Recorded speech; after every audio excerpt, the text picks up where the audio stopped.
Hi viewers, welcome to Bannur వారి వంటిల్లోనండి. ఈరోజు మనము ఈ రిమోట్లో ఎలా క్లీన్ చేసుకోవాలో చూద్దాము. చూడండి, ఎంత డస్ట్ ఉంది కదా రిమోట్లో.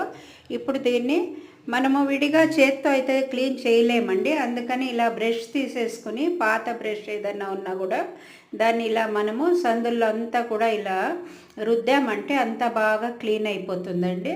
ఈ ఫస్ట్ డస్ట్ అంతా బాగా క్లీన్ అయిన తర్వాత మనము ఈ గుడ్డది వైప్స్ వస్తుంది కదండి, ఆ వైప్స్ తీసుకోవచ్చు. లేదో ఏదైనా పల్చటి తడిగుడ్డను తీసుకున్న అవుతుంది. దీన్ని పెట్టి ఇప్పుడు మనము ఆ సందుల్లో అంతా మరి ఇంకోసారి క్లీన్ చేయాలండి. అప్పుడు చాలా బాగా క్లీన్ అయిపోతుందండి. నేను ఇక్కడ 3 రిమోట్లు తీసుకున్నాను. మూడింటిని కూడా చాలా బాగా క్లీన్ చేశాను.